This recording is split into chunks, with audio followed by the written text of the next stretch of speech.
There is a silence known only to the monks who rise before the dawn. In that silence, there is a teaching not spoken but felt. A woman who walks without knowing her power is like fire wrapped in silk. Beautiful, fatal. Some truths are not passed from teacher to student, but from the stars to the soul. And among these truths is one known only by those who walk the path in stillness. There are moments in time, sacred windows, when fate tests the woman who was born with the power to awaken the masculine soul. And if she moves with the rhythm of the universe, her very presence becomes a key that unlocks destinies, breaks past karmas, and seduces the warrior without touch. But beware, for every sacred window is also a test, and every seductive behavior, if misused, becomes a shadow in disguise. If you listen until the end, you will not only understand the truth about feminine allure that men cannot resist, you will come to know the signs, the dates, and the inner preparations necessary to wield it with wisdom. ChatGPT said, there is a whisper beneath all sound, a breath behind every movement, a calling that only those who have silenced the outer world can hear. This whisper is known to those who rise before dawn, not to chase life, but to receive it. It is the ancient compass, not of the mind, but of the feminine soul, and it has always spoken through what we call intuition. You see, the world teaches you to be clever, to be fast, to be ahead. But the way teaches you to be still, to become empty, so that something greater may enter. Intuition is not a gift given only to a few. It is a birthright.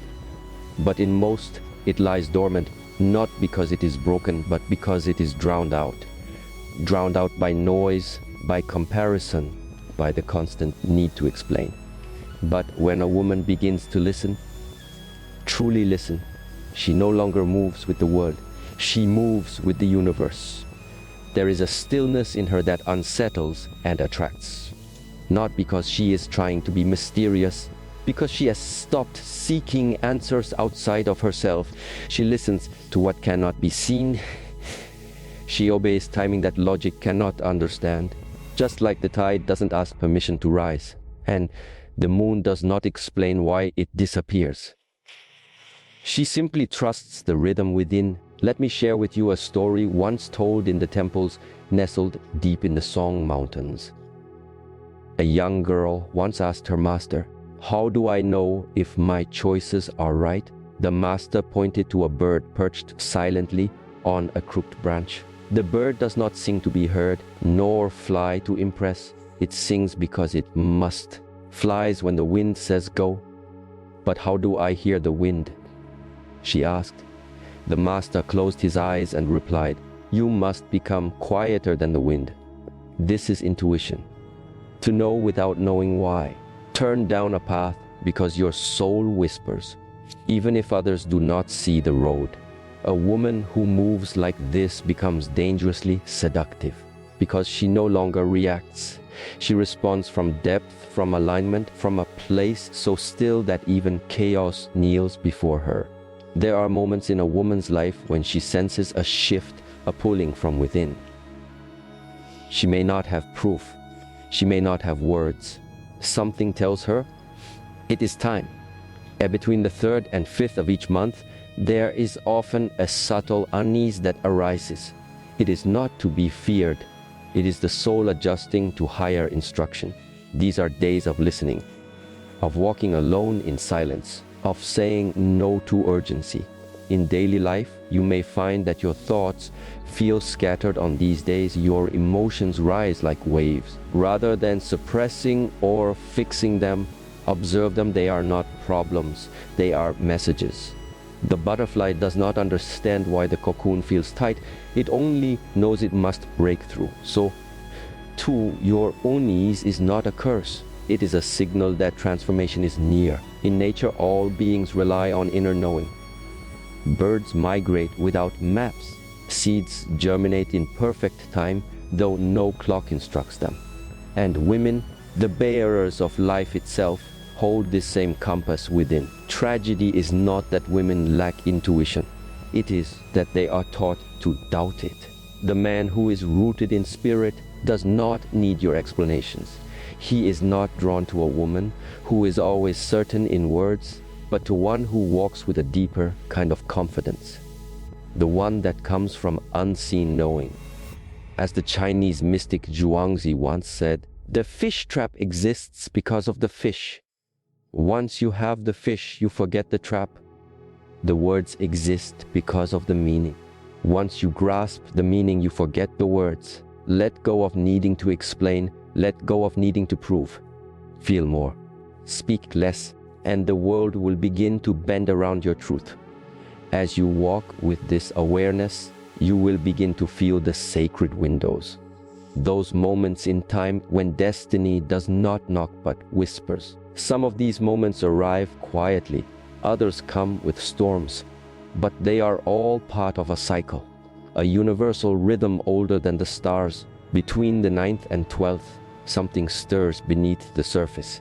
These are days of revelation. Not all truths come with clarity. Some come with discomfort, some with longing, but this is the window when what is hidden begins to rise. You may suddenly feel the urge to release, to cry, to speak, to let go of old attachments. Or you may find yourself dreaming vividly, receiving signs, feeling pulled toward a forgotten path. Do not dismiss this as coincidence. The soul is speaking. It is preparing you. You are being shown what is no longer aligned, so that space can be made for what is. These days are a sacred mirror. What you see may not always be beautiful, but it is true. And in this truth, there is liberation. Let me share with you a story whispered among the forest monks of the East. A woman once sought guidance for her unexplainable sadness. The sage led her to a lake and asked her to look into the reflection. But the surface was rippled, distorted by falling leaves. "I cannot see," she said.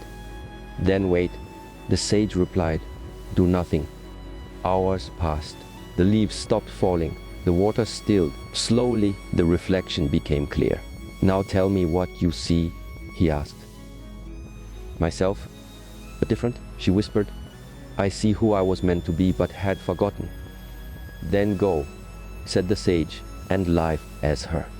This is what the 9th to 12th offers you, a window to see beyond the surface, to recognize old patterns, to gently release them, not with force, but with grace. In the physical world, you may feel your relationships shift during this time. Words spoken may feel more powerful. Unspoken feelings may rise to the surface. Do not run from them. Do not rush to fix them. Let them reveal you, because only what is revealed can be healed. These are testing days. You may feel tempted to revert to old ways, to overexpress, to reach out, to prove yourself. But this is the trial before the transformation. The storm does not mean you are off course. It means you are close to the shore. This is where many fall, because the test feels personal, but it is not. It is the universe asking, have you learned to trust yourself, even when nothing is clear? This is the root of feminine power, to stand in the center of uncertainty and not collapse, to let the winds howl around you, but not let them inside you.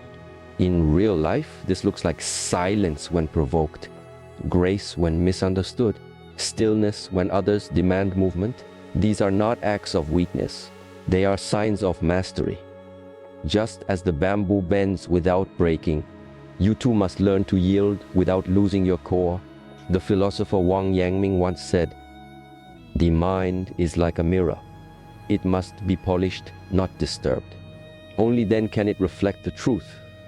So polish gently, clear the noise, and let the sacred windows speak to you. They do not come loudly, they do not wait long.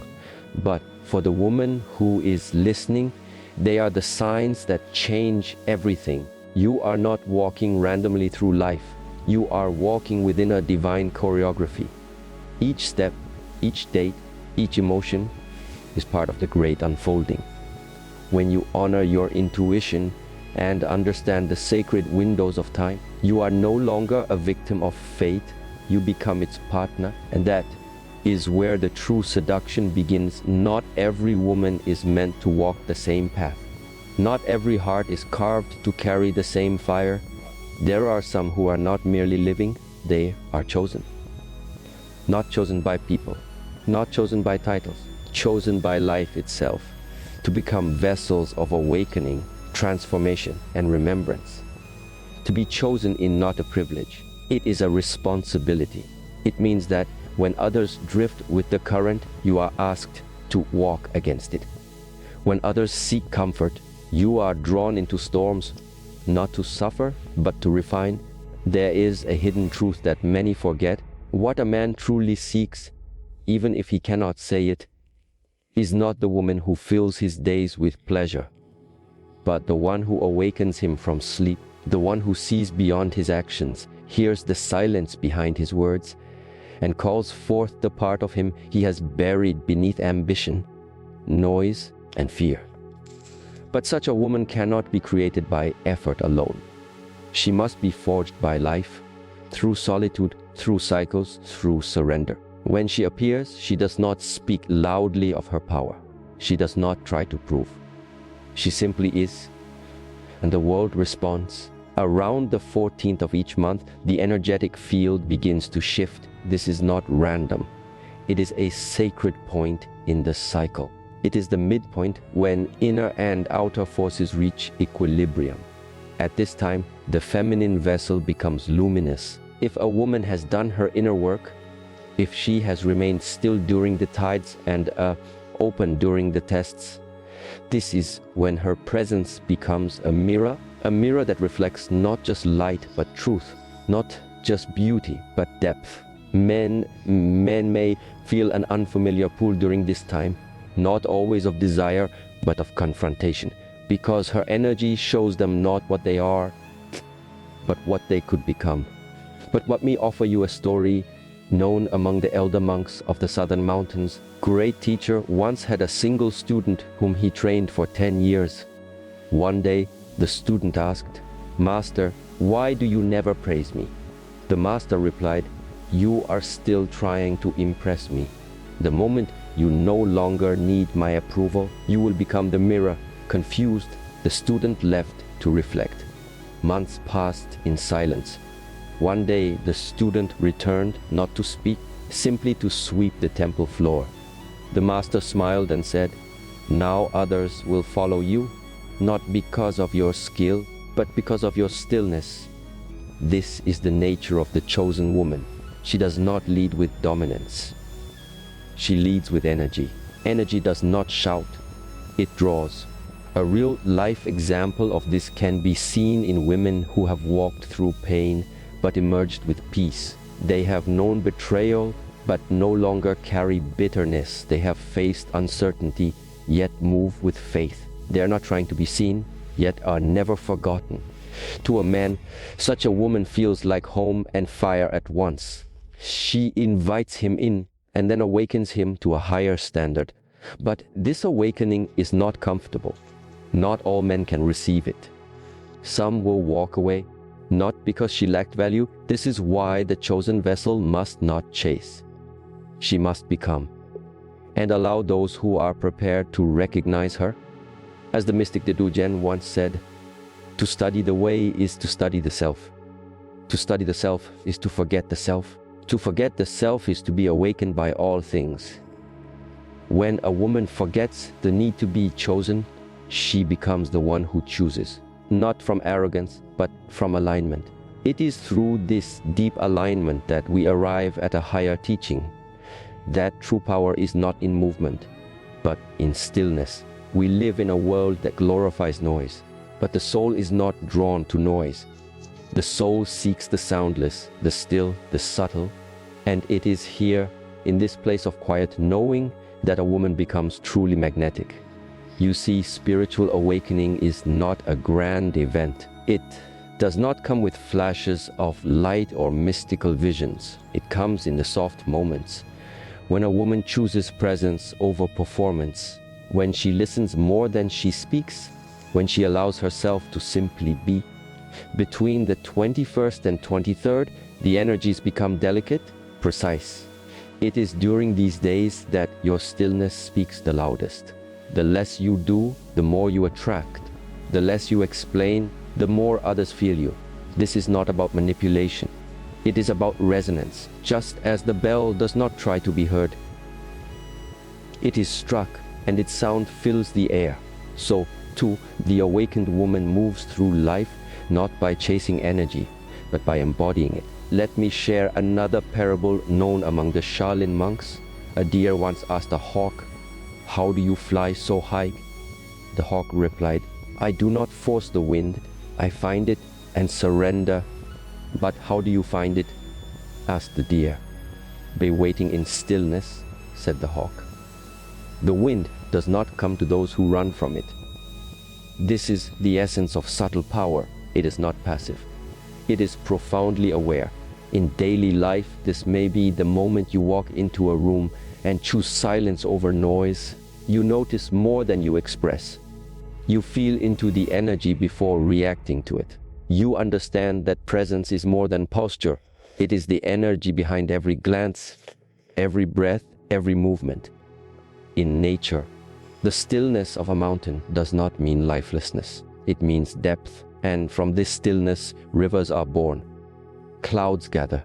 Life flourishes. The mountain does not go to the river comes to the mountain, not because it is commanded, but because it is drawn. The same is true for the feminine energy that has awakened. She need not chase. She simply becomes the one who calls, and men, whether they understand it or not, are drawn to that call. Because in her stillness, he feels something he has forgotten, his own stillness, his own center, his own depth. This is why a woman who carries the energy of inner silence becomes dangerously seductive, because she does not offer distraction. She offers remembrance.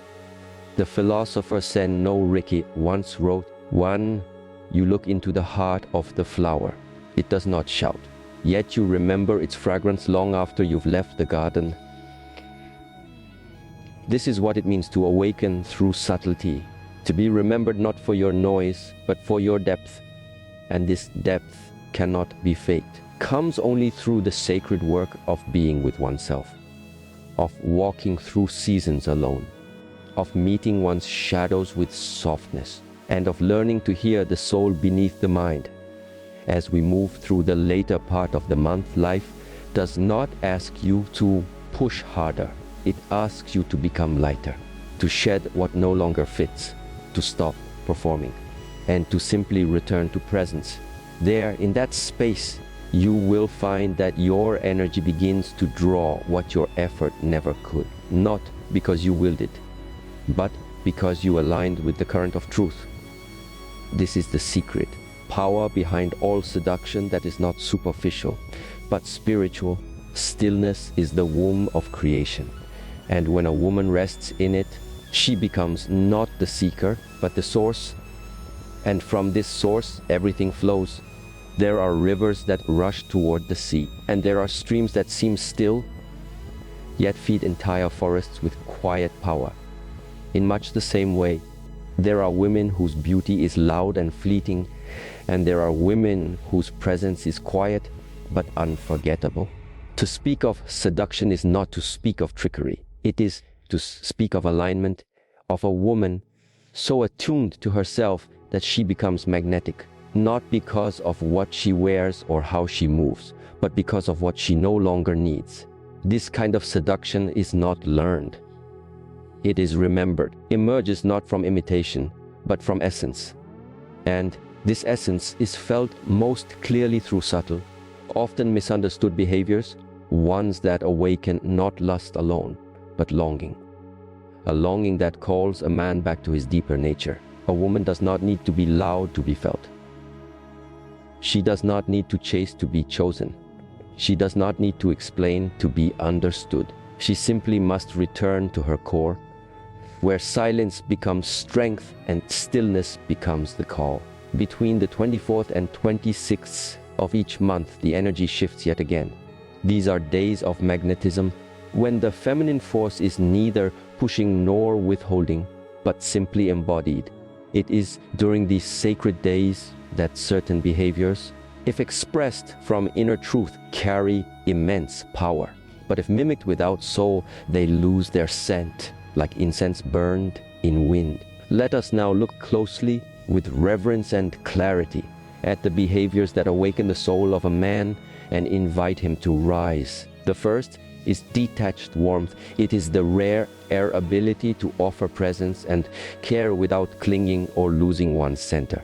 A woman who practices this moves like a flame. She gives heat, she offers light, but she does not wrap around the hand that reaches for her. She burns with grace, not control. This behavior is rooted in self-containment. It says, I see you, I welcome you, but I am whole without you. And it is this wholeness that calls forth a man's respect, not just his desire. A short story is told of a temple woman who was revered for her quiet allure. A young monk asked her, how do you make all these men sit at your feet and yet never follow them? She smiled and replied, I serve tea to the wind, and the wind returns when it chooses. But my cup is never empty, because I pour first for myself. Another behavior that stirs the masculine is sacred silence. This is not the silence of withdrawal or punishment, but the silence of one who knows when not to speak, when to let emotion settle, when to let a man sit in his discomfort so that he may rise through it instead of being rescued from it. A woman who does not fear silence holds space, and that space becomes a mirror. In real life, this is the woman who allows pauses in conversation, who doesn't fill the gap with nervous energy, who listens with her eyes and speaks only what must be said. To a man accustomed to noise, her silence is maddening and magnetic. It demands his presence. It asks him to meet her with the same depth.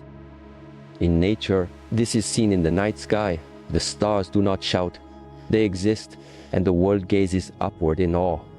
As the sage Rao Khan once wrote, too lazy to be ambitious, I let the world take care of itself. 10 days worth of rice in my bag, a bundle of twigs by the fire. Why talk about fame and fortune? I sit quietly, listening to the wind. This is what sacred silence feels like. A woman in herself, listening to the wind, not chasing storms. Then there is unapologetic grace. It is not pride, it is not defiance. It is the natural elegance of someone who is not performing. She walks into a room and does not shrink, but she also does not seek to dominate. Her posture, her tone, her presence, they all whisper the same message. I am at peace with who I am. This behavior stirs men not because it demands attention, but because it reminds them of something sacred. It is the way a willow tree bends without breaking. It is the sound of footsteps on stone, unhurried, unmoved. In daily life, it can be seen in a woman who holds her boundary with kindness, who says no without bitterness, who forgives without needing to be begged. Her power lies in her quiet certainty. The fourth is embodied femininity, not a role played, but a rhythm lived. It is not about softness alone, but about the natural flow of yin, receptive, creative, magnetic. This woman does not rush. She allows time. She allows pleasure. She moves with her senses, not her deadlines.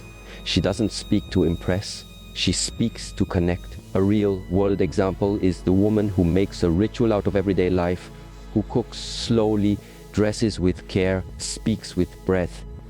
In her, life feels more alive, just like water flowing over stone. Her presence softens everything around her, including the armor a man has worn for years.